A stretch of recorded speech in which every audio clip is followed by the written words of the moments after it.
Well, that was a thriller. Coming off a back-to-back and choking a classic fourth quarter lead against the Clippers at home, the Warriors traveled to Utah for their last game before the All-Star break and almost choked the worst one. Klay Thompson came off the bench for the first time since his rookie year to go off with 35 points, so let's break it down. It's been a wild ride with Thompson this year, and here you can see Klay point up top for GP2 to reverse the ball.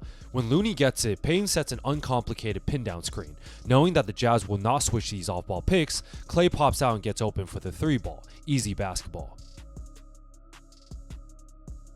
The Dubs were killing me all night with these cross-court passes. After a stop, Quinones decides to toss one across the half-court line, almost risking a turnover. The Jazz do a poor job of picking up shooters here, with Clarkson picking Steph up. Curry takes one dribble to attract even the slightest attention of Keyonte George, before dumping it off to Thompson for an in-rhythm catch-and-shoot on the wing. To close out the quarter, Utah opted to play a 1-3-1 zone, a terrible decision against a team with shooters. With Klay camping in the corner, you can see him pointing at Quinones to try and swing first to JK, where there will be a 2-on-1 advantage on the strong side. Klay instead gets the pass himself and attacks off the catch for some dribble penetration, before stepping back to create space and hitting an open mid-range jumper. I'll take this Klay type of shot. In my opinion, Klay needs to keep using his shooting threat to create advantages and drive the ball. Here he draws a weak side help from Colin Sexton before correctly kicking it out to the shooter. Credit to Jazz for rotating pretty well, but Markkanen just isn't used to chasing shooters on the perimeter. Thompson keeps relocating after the pass, but this is still a tough shot from my eyes, but he knocks it down from the corner.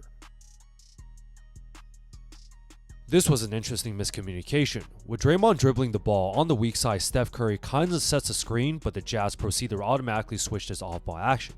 Now George has Klay Thompson and is in an active deny position as he thinks he will run up top. Thompson counters this defensive coverage by back-cutting to the rim. Perfect pass by Dre leads to an easy 2 points. Oh man, this is a classic Warriors Big 3 action. Staggered screens for Steph to go to his strong right hand, however Klay slips his second screen as always, completely confusing Utah. You can see Colin Sexton point to the rookie for the switch, but unfortunately two Jazz players instead cover Draymond. Klay fades to the wing and is wide open as Curry delivers a pinpoint pass for the 3. You love to see this one. He slides his feet well and forces Markkanen to drive into traffic and a triple team, then gets the rebound to push for a 2-on-1 fast break. Draws the attention of the defender just enough at the last second before dumping it off to Green for a layup. Beautiful basketball. The third quarter was when he became vintage Klay. Once again, using his shooting threat to attack closeouts has been crucial, as here he gets dribble penetration past John Collins, then somehow gets continuation on this when Collins grabs his right arm, allowing him to scoop in a left-hand layup and the foul. This is when he starts heat checking. Similar action to previously with two staggered screens for Steph to go left. On the first Klay on-ball pick, the Jazz switch this, but Looney doesn't end up setting the second one and instead sets a down screen. George is actually in pretty good position fighting over this pick, but Thompson keeps curling and finds Looney's man in Walker Kessler in the drop coverage. Now he's pretty much open and fires this one from up top. It's time to keep feeding him. Starts in the baseline and runs off the right wing from another Looney pin down. Knowing Kessler is not going to help and play a drop instead, this time Klay feels the defender in Chris Dunn trailing closely behind, so he instead attacks off the catch into the wide open paint. Veteran move to feel a bump from the side and draws contact on the way up for the shooting foul and the bucket. For every hot Klay game, we get a bunch of mediocre games this season, but this was ridiculous. No breakdown but one of these "please don't shoot at Klay" moments in isolation up top on a big man.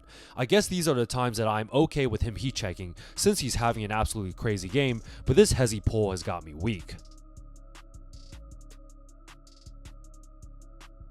I'll be honest, this was a terrible shot every other game that makes me cringe, but I'll take another heat check. A simple on-ball pick set by Looney, and Klay is already predicting Kessler in the drop coverage. With Chris Dunn chasing right behind, Thompson decides to launch an off-balance long bomb, and holy shit, it's been a while since I've seen him this hot. Dunn is an amazing defender, but the classic Warriors split action is perfect against defenses that do not switch off-ball picks. Kuminga's got the ball in the post and Podziemski sets the screen. Klay already knows the defender has been super aggressive guarding him the last few possessions, so it's a high IQ basketball play to catch the ball and immediately shot fake, knowing Dunn will bite on it and fly by. Thompson reloads for another tray. There you guys have it. In the first game Klay Thompson came off the bench in more than a decade, he decides to go vintage Klay mode and drops a season-high 35 points with 9 threes. This was an amazing performance, and despite not doing much in the fourth quarter and the entire team almost choking another lead away, this must have been a feel-good ending to the first half of the season for the Warriors legend who's been slow to accept his new role. Way to end the last 10 games on a high note, and now we're taking a break into the All-Star season. Looking forward to a big comeback the second half, so if you guys like this breakdown, like and subscribe to see more.